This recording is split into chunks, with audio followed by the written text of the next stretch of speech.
Hello guys, I wanted to show you something. I have a top and tilt. I don't have it on. I don't have the top on right now because I'm running postals, but normally it goes there for my cannon box. I have a 72-inch cannon box, and I have hard ground. I got base rock all over the place, and our ground is over here is super hard. So I've added weight, steel plates to the top of my cannon box, added a couple 100 pounds to that cannon box, and it still bounces all over the place and doesn't cut. So I decided to go with the down pressure kit, and I watched a few videos online where one guy was saying that you know, he had top and tilt and he had the down pressure kit, and he said it wouldn't work because even John Deere says it doesn't work because it hits the ram, which it does when you first get it. It does hit the ram, and I don't know why John Deere, their engineers, just fucking blows my mind how stupid that you can't have top and tilt in a down pressure kit.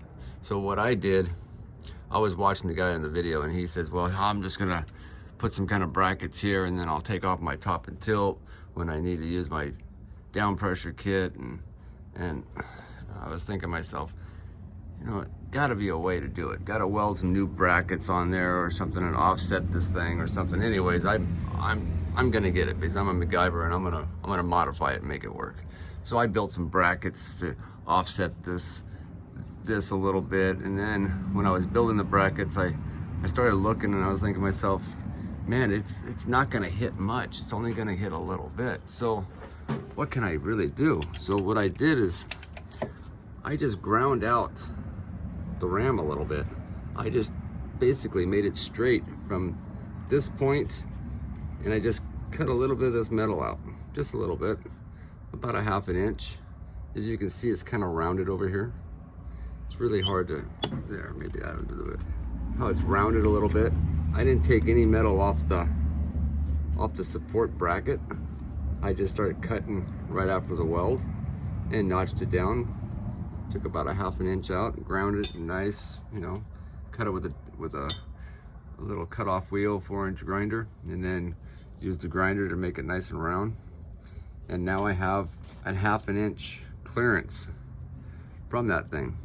I was gonna put a little washer, I haven't done it yet, but I was gonna put a little washer on that nut for the down pressure kit, a real thin stainless steel washer, just to back the threads off a little bit to see if I can get that straight up and down.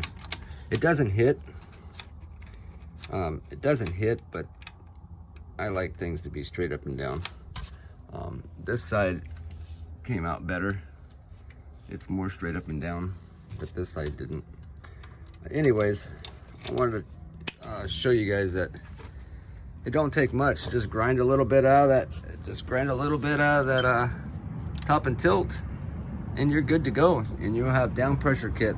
And let me tell you, man, 600 pounds of down pressure is phenomenal. It just tears up the ground when it comes to ripping or dragging that cannon box around, or even postals. That first 2 feet of my soil around here is freaking hard, and unless you have a brand new tip, it ain't going down very fast. But with a down pressure kit, I just switch the switch on, and boom, it's pushing down. You can feel the tires lift off the ground a little bit.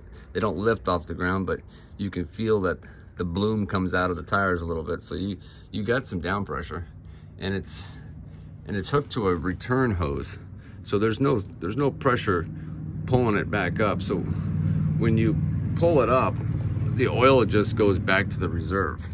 So which that makes it safe to raise. Keep the down pressure kit on, or the switch on, and you can raise and lower this and always maintain down pressure. I talked to John Deere, and they were like, oh no, if you get that kit, you can't do that. Well, anytime when there's a free-flowing hose back to a reserve, and then you have pressure pushing down or pulling up, but it'd be pushing down. And then when you pull up, it's not sending it back to the box, it's sending it back to the reserve. So you're not hurting the unit at all. So let me show you how this works over here. So the down pressure kit comes with this little unit back here that hooks onto you have basically a plug that you take out, and then this pump switch unit bolts onto there with an O-ring, and then you run your lines to your down pressure, to your hydraulic rams. Real simple. The directions suck, so I'm trying to give you guys an idea. It's kind of what it looks like. Comes with all the kits. It's about $1,200 or something. It comes with this unit with electrical relay that you have a switch for, and that plug is actually on the other side of the housing. So when you look for the empty plug to plug that in, it's actually on the other side. John Deere says it's over here, and you look around and you fucking get all stressed out and pissed off, and it's not. It's actually on the other side in a little clip. You take out the end and you plug this relay into it, and then it comes with the switch, and the switch goes right up here, and when you pull this unit out, you'll see the empty switch, and that's my down pressure kit.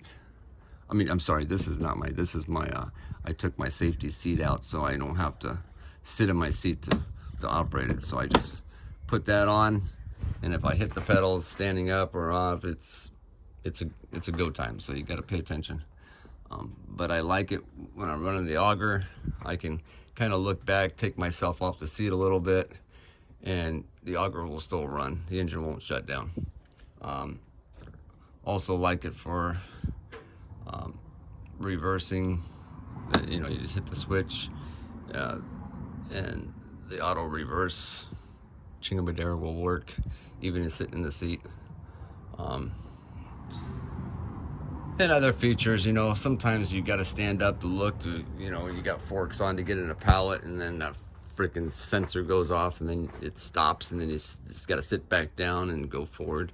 If with this setup, it just bypasses that seat, and the wires are on the other side. If you feel that you want to do that, if you're a retard or something like that, then I would just stay with the safety thing. But if you don't pay attention, I've been operating for 30 years, and too much safety is sometimes a pain in the ass. Anyways, the down pressure kit's right here. It comes with this switch. You can see that it shows the down pressure. You turn that on, boom, you got down pressure. Turn it off, go back to normal. But when you have it on, you can raise and lower the can and always maintain pressure. So when you touch the ground, you know you got 600 pounds. And if you let it go all the way up, obviously you got all the 600 pounds, but you can float by using this. It's a must have, man. If you any kind of operator, down pressure is just the only way. Like, you know, I've been operating engineers for 30 years or 28 years, and running the skip loaders, you kind of want your little John Deere farm tractor to act like a you know, the construction version that has down pressure, so you can do something. Anyways, I wanted to share that with you guys to show you that don't be alarmed that you have to get rid of the down pressure kit or the top and tilt to have the down pressure. You can have them all, and all you got to do is just grind that little bit and just give yourself enough room so it don't pinch when it goes all the way up like it is right now. All right, I hope that helps. And these are great little tractors, the 4066R, or the Ford. My buddy has the 4040R,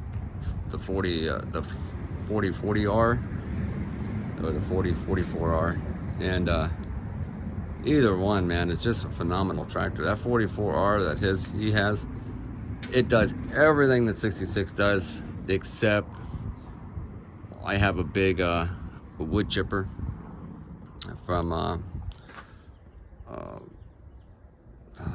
River, something Mills, green one.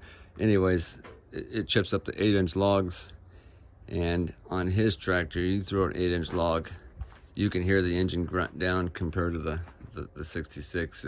It pulls through an 8-inch log at a good amount of speed. Because I have a hydraulic feed, it automatically pulls the log in. So you don't have to turn it down and adjust it all the time with the 66. But everything else, I rent his. He's borrowed all my attachments. He's always borrowing my attachments. And everything, like the postal digger, the 24-inch, he has no problem running it for planting trees. Either tractor. I mean, there's a 52 too that would probably be the happy medium. But if you can't afford a 66 or a 52, man, the 44s are just awesome little tractors too. I mean, there's nothing bad about them. I've had this tractor for running on 2 years. Haven't had a hiccup except for the front lights. When I first got it, the connector was bad and it shorted out and melted the plug, and I just replaced that plug. I didn't bother taking it in. And then where I bought it, you know, they put the 4-in-1 on with the switch on the handle, and you know, they didn't tighten any of these freaking fittings, and everything leaked. And you know, I was chasing around leaks for the first few weeks. Like half those leaked. They didn't. This is goes to the 4-in-1 bucket. And a 4-in-1 bucket, if you don't have a bucket and you can afford a bucket, man, the 4-in-1s are just phenomenal. I would have them take that piece of shit when it comes with, and you know, they give you credit towards it, and I think it's like $1,600 or $1,800 more. You can get the 4-in-1. It is well worth. It is well worth the money. I have a hoist, and I run power to my winch that's on my 24-foot boom that I use for picking things up and moving, you know, pulling engines or picking rafters up or something like that. And I have power. Or if I need to jump it, but you can see I hit the trailer and I broke that, so I'm going to re-engineer that and move it back so it hits the metal, but that's a minor fix. What else can I say about these little tractors? They're great. I mean, I use mine almost every day. You know, you got 10-acre ranch, you need it all the time. Even if you had 2 acres or an acre, man, they're just nice to have. What else? Anyways, yeah, that's about it. If you're thinking about a little John Deere 4 Series, or 4 Series is probably the way to go if you got 5 acres and you're gonna be picking some heavy things, because the little 3 Series, they're great, but they're not really 100% practical like the 4 Series is. You got some weight behind this thing. You got some decent amount of power that you can pick up a ton of weight in the front, or over a ton. So you can pick up any pallet that you get from Home Depot, versus like the 3 Series, you're limited to like 1,500 pounds, and you got to unload half the pallet before you can pick it off the truck. I definitely got all my tires filled with beet juice. It gives you extra weight. I got some weight for the front if I ever take mine off. If I use it for a little plow tractor, plow around on my trees, I get rid of the front end and drop the front end and put some weight in the front. Anyways, hope this helps. For the guys that really wants some down pressure, and they gotta have the top and tilt, because I think the top and tilt is a must for grading. It's a must for grading. Even for post holes, man, you can lean your post holes which way you want. I mean, there's so many things that top and tilt works great for. Anyways, I hope this helps, and talk to you guys later.